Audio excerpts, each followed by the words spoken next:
Жалғыз ұл жер бауырлап жылап жатыр. Зор даусынан қабырға дірілдеді. Оның айтқан сөздері жанындағы кейуананың сай-сүйегін сырқыратып, жылаған даусы жан жүйесін босатты. Ақ бурыл шашы орамал астынан дудаланып шығып, иығы шодырайып, қу сүйегі қалған ана отырған орнынан сүйіртіле тұрып баласының жанына келді. Арбиған саусақты арық қолымен ұлының ақ бура басын алдына алып құшақтап, маңдайынан желкесіне қарай сипады.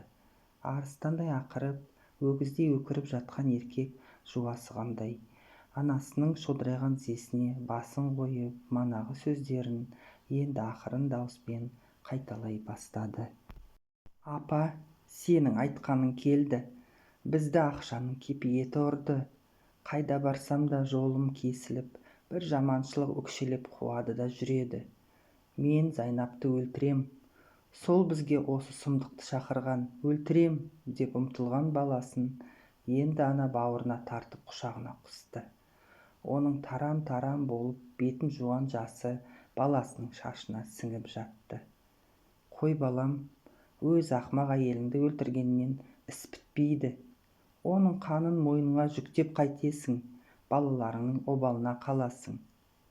Сол балаларым үшін өлтірем кесір қатынды. Ол балаларымның болашағын құртты, апа. Енді олар кедейшілік пен жоқшылықта өтетін болды. Қызымның қайда жоғалып кеткенін кім біледі?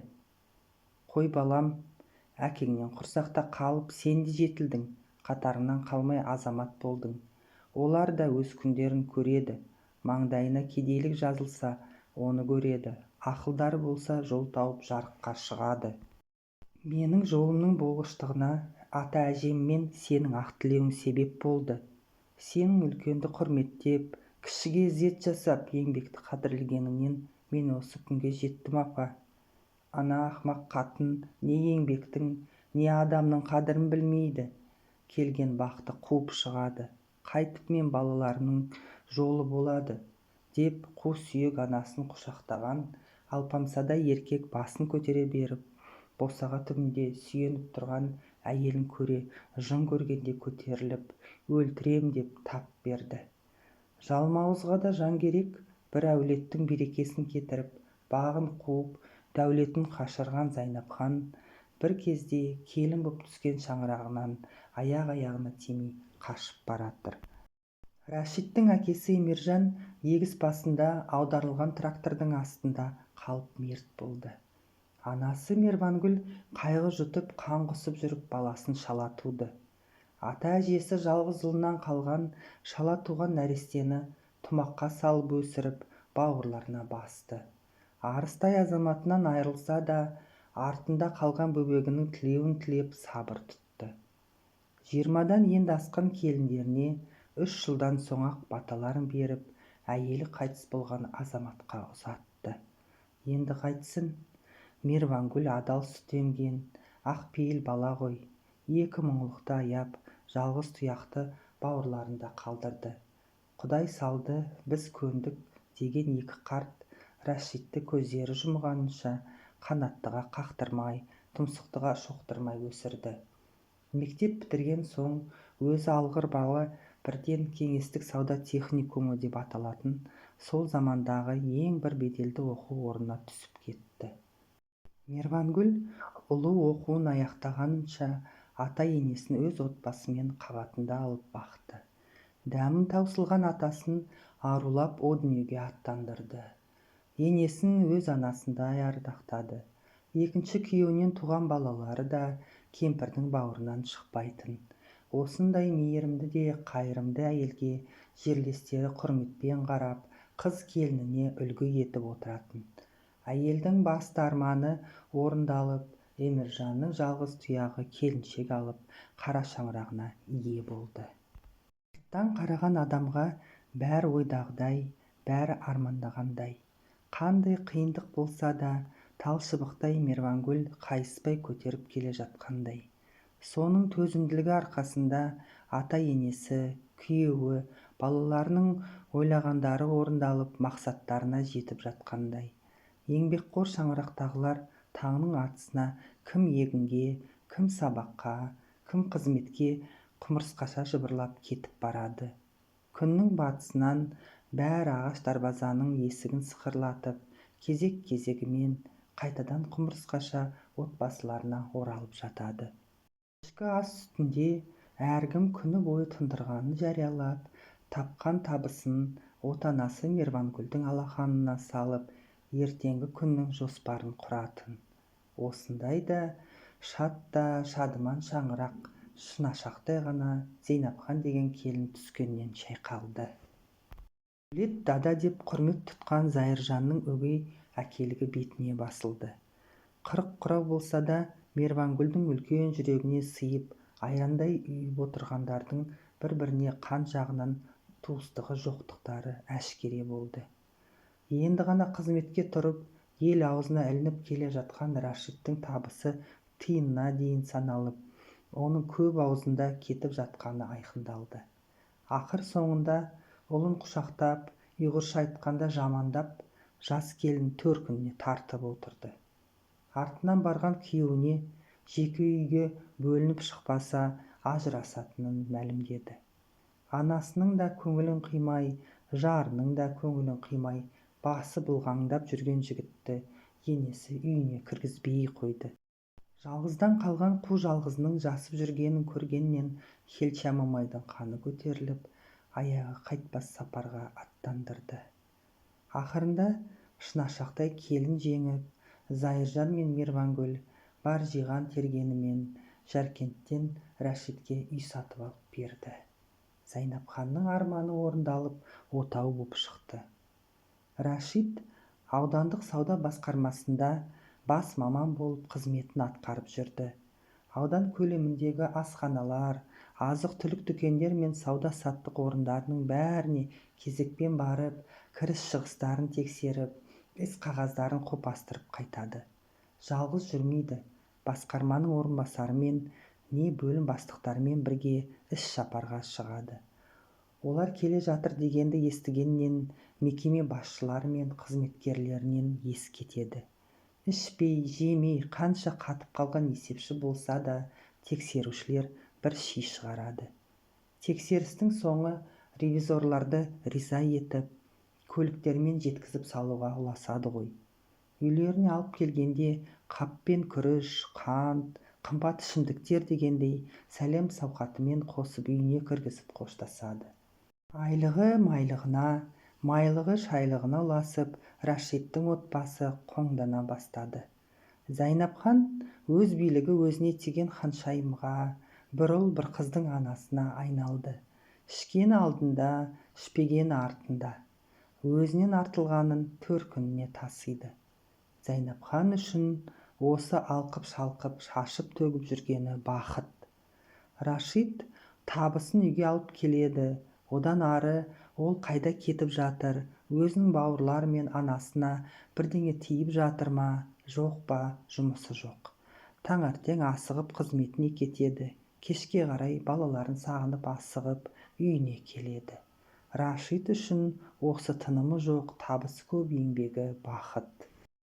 Мейірбангүл де келіні мен баласының өсіп-өніп отырғанына риза. Жасында сүйіп қосылған Емержанның жалғыз тұяғының абыройы өсіп, түтінінің жалғасып отырғанына шүкіршілік етеді. Өзінің бауырындағы жамандары да адам болып келеді. Зайыржанның қара кетпені мен Айдарлының ақ топырағы аман болса, бау-бақшасы жылда жайқалып, табысы шаш етектен болары сөзсіз. Күйеуі еңбегін еміп, маңдай теріне сенген азамат. Күн ұясына отыра, кетпенін көлденеңдей тақымына басып, көк-есегіне мініп, қырдан құлдилап келе жатқанынан таниды. Тамның төбесіне түсе сала, құмыраға құйған сусынын қолтығына қысып, құстай ұшып алдынан шығады. Жақындағаннан күйеуінің Анархан женім татылық ярай деп әндетіп келе жатқанын естиді. Екеуі мәз болып, бір-біріне қарай күлімдеп келе жатады. Сусынын қос қолымен көтере сіміріп алған еркек басына байлаған шаршыны шешіп алып теріні сүртеді. Келіншек көк-есектің шалбырын қолына алып жетелеп үйге баратын жолға түседі. Ерлі-зайыпты екеуі туған жердің жусаны бұрқыраған хош иісті ауасын рахаттана жұтып үйлеріне келе жатады. Мейірбангүл мен Зайыржан үшін осы жүрістері бақыт. Жазиралы Жаркент өңірі туралы әңгіме қозғалса, алдымен кең байтақ қазақ жерінің алып да көне Қытай мемлекетімен шектесіп шекаралы аймағы көзге елестейді. Қорғас өзені арқылы көне көршімізбен иық тіресіп, елдің бас қаласы Қорғас кеденімен тұғырланып жатқан ауданда әркім өз бақытымен сусындап жүрген 80-ші жылдардың соңында елде экономикалық тоқырау пайда болды. Дүкендер сөрелері бос қалды. Отбасындағы адам санына орай карточкамен азық-түлік берілетін кездер басталды. Грамдап құмшекер, литрлеп май үшін кезекте тұрғандарды көргенде жаның құлазиды. 15 республиканың басын құрап тұрған алып держава тарап 15 тәуелсіз елге айналды. Азаттық алған алғашқы жылдарғы ең үлкен қиыншылықтар халықтың тұрмысы мен көңіл күйіне тікелей қатынасы бар экономика саласында туды. Тарихи жаңару кезінде түрлі оқиғалар қалыптасты. Нарықты біздің табиғатымызға жат деп байбалам салғандар да, әуелі экономиканы жөндеп алып барып, нарыққа көшуді ұсынғандар да болды. Осы жолда талай кедергілердің кездесетінін білсе де, ел нарық жолын таңдады. Бұрын біз жүрмеген, біздің тарихи санамызда тіпті сүрлеуі де жоқ нарық жолына түстік. Экономиканы ырықтандыруға, қоғамдық мүлікті жекешелендіруге, колхоздар мен совхоздарды таратуға кірісті.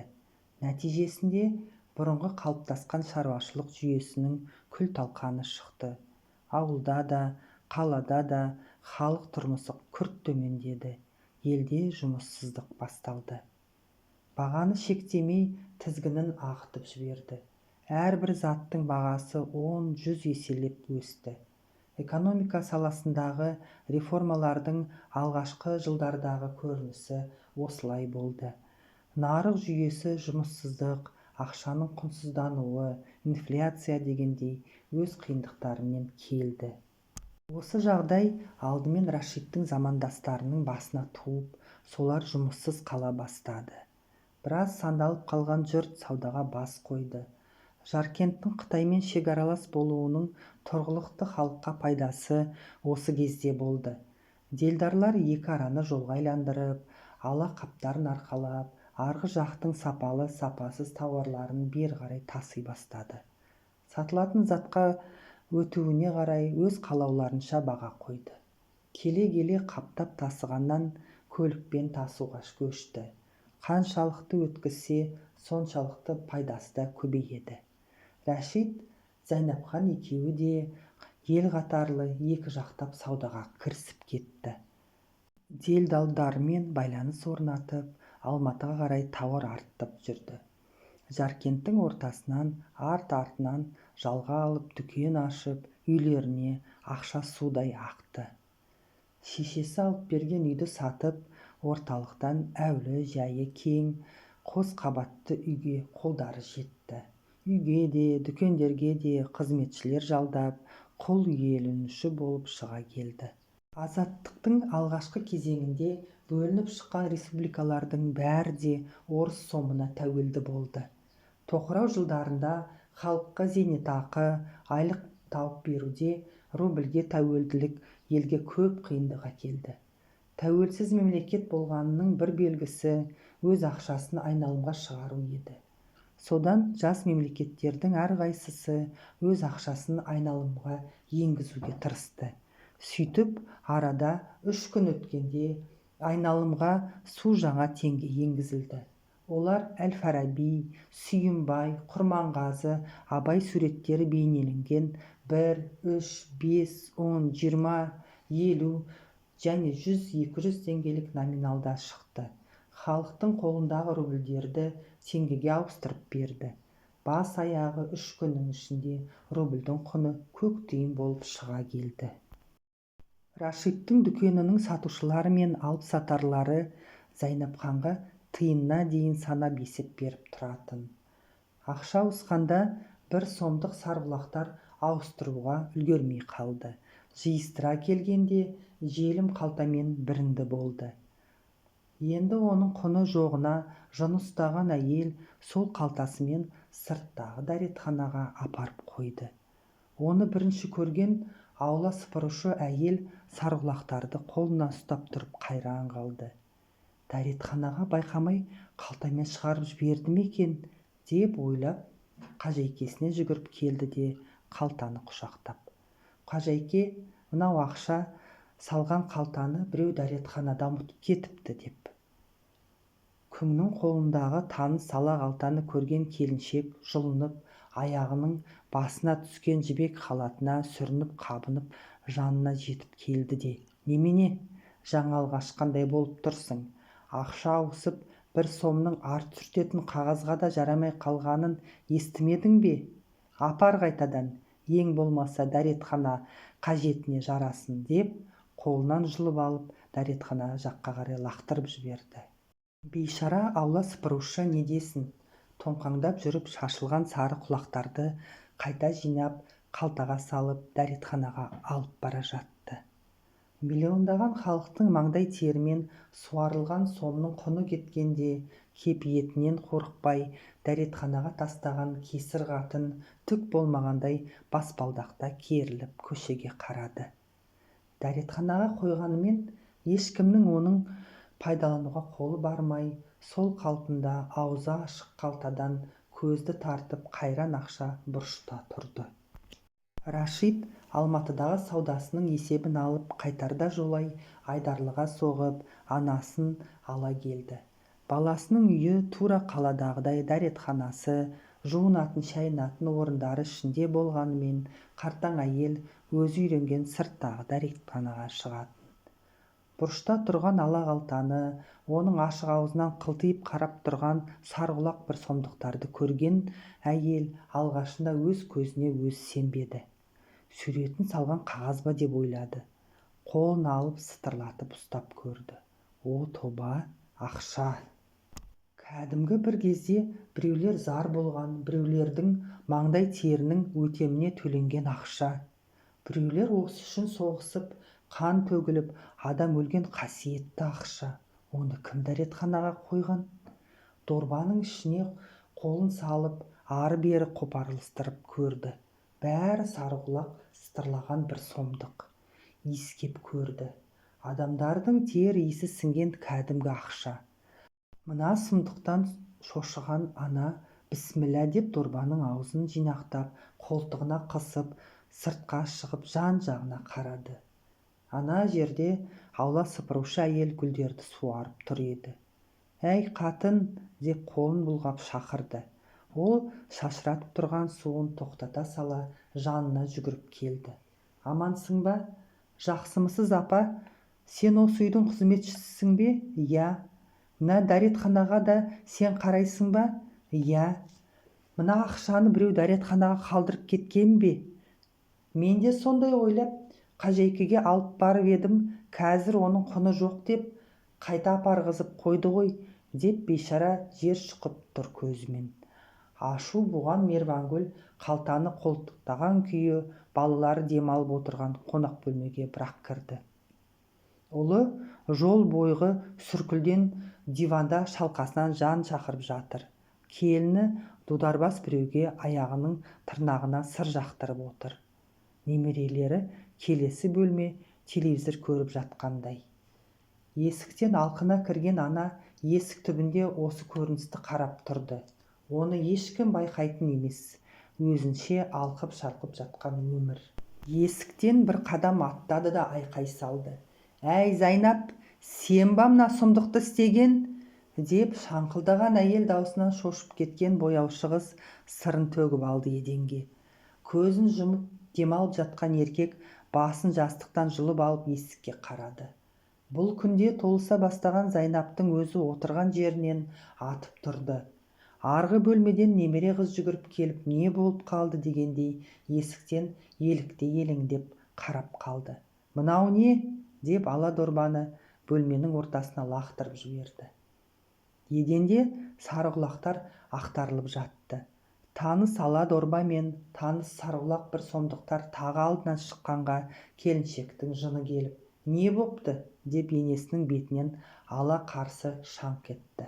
«Найсап, саған әке-шешең ақшаның еңбекпен келетінін үйретпеді ме? Өзің де соның бағасын білетіндей болдың ғой. Ақшаның кепиеті астың кепиетімен бірдей.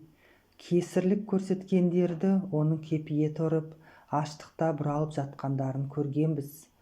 Ақшаны, асты қорлағанның неше түрін көріп, естіп едік. Мынандай дәл сұмдықты тұңғыш рет көруім. Шыққыр көзім не көрді ойбай, ақыры жақсы болар еді ойбай деп ана орамалын басынан жұлып алып, бетінен аққан тарам-тарам жасын сүртіп, еденге жалп етіп отыра кетті. Әйелдердің ащы даусынан жаны шошыған Рашид денесін көтеріп, аяғын салбыратып, диванда отыр. Екі көзі ортада жатқан ала қаптан шашылған ақшаларда. Түк түсінсе бұйырмасын. Анасы енді ұлына қарап, «Ей, көк соққан, сен қайда қарап жүрсің? Маңдай теріңді кесір қатынға дәретханаға тастатқызып. Көр де тұр, осының түбі жақсы болмайды. Сендерді ақшаның кепиеті ұрады» деп ала көзімен ата қарады. «Апа, не болды? Бұл не қылған ақша?» деді ұлы. «Ана кесапатыңнан сұра». «Ой, апа, не бопты сонша? Енді бұл ақшаларды ешкім алмайды. Бекер қалған соң дәретханаға апарып қойғанмын. Ендеше өртеп жіберіңіз» деп енесіне қарап бажырайды келіні.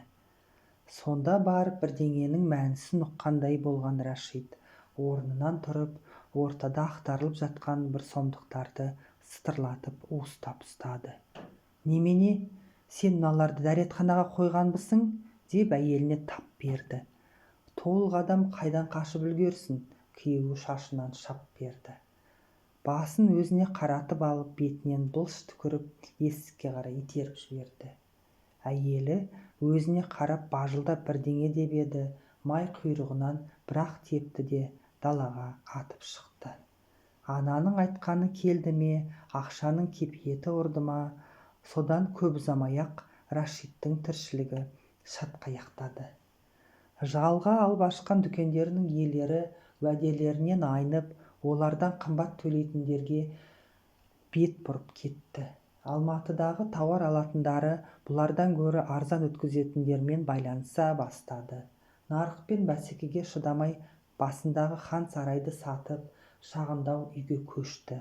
Ұлы құмар ойынына әуес болып, жаман топқа еніп кетті. Соны ортасынан бөлу үшін Алматыға көшті. Үлкен қалада қайдан дайын тұрған жұмыс болсын. Пәтер жалдап, базарға шығып, сауда жасап көріп еді, Зайнапхан қатарлас тұрған әйелдермен ұрсысып қоймады. Көп ұзамай саудагерлер жабылып, Зайнапханды тауарымызды ұрлады деп жала жауып, орталарынан айдап полицияға ұстатты. Қолында қалған тиын тебенін ісін қараған полицияға беріп, әрең құтылды. Сандалып жүріп екеуі қала ортасындағы бір кафеге жұмысқа тұрды. Иесі жап-жас қыз екен. Өз үйінде тамақ жасамайтын Зайнапхан аспаздың көмекшісі болып, Рашид жас қыздың көлігін жүргізуші болды. Екеуіне тұратын бөлмеде берді. Базарда басына тиді ме, мұнда әйелі ешкіммен ұрсыспай тыныш жүрді. Шешесіне тартып, дүние қоңыздау болып өскен қызы оқудан шығып қалды. Күндердің күнінде жоғалып кетті. Рашидтің бармаған жері, бермеген хабарламасы жоқ. Қызды көрдім деген пенде жоқ. Зайнапханның зар жылағанда етегі толады. Бірде кафенің иесі болып жүрген жас қызға жылап отырып, басынан өткендерін айтып береді. Енесінің ақшаның кепиеті ұрады дегенді де жасырмады. Қолында барыңды бағаламасаң, тақыр кедей болуың оп-оңай екен дейді. Ақыл айтқандай. Бір кезде күн ұстап жүрген келіншектің енді өзі күнге айналып, қызының үшті күйлі жоғалып кеткенін аяған қыз оларға жақсы қарап жүреді. Жақсы істеп жүр ғой деп Зайнапханды бас аспаздыққа көтереді. Бір сырласып отырғанда жас қыз Астанада қызмет істеп, балаларына осындай жағдай жасап беріп отырған өз анасына аспазының сырын айтады. Ондағы ойы осы барымызды қанағат етіп, еңбектің бағасын біліп келеміз дегенді ұқтырғысы келіп еді. Анасы қызының әңгімесін тыңдап болып: «Балам, ол әйелді ертеңнен қалдырмай жұмыстан шығарып жібер, әйтпесе кесірі бізге тиеді», деді. «Неге, апа?»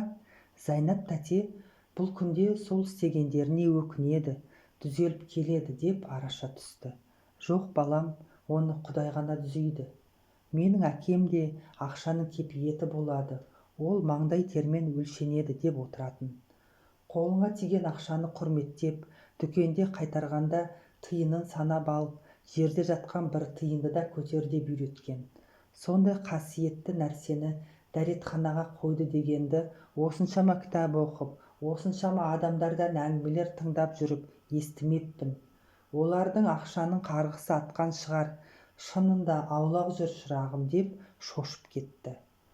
Әке-шешесінің айтқанын екі етпей өскен бала ертесіне-ақ Рашид пен Зайнапханмен есеп айырысты. Соңғы 1-2 жылда осы кафеге келіп естерін жинап қалған ерлі-зайыпты тағы да далада қалып, қайтадан жұмыс іздеп жолға шықты.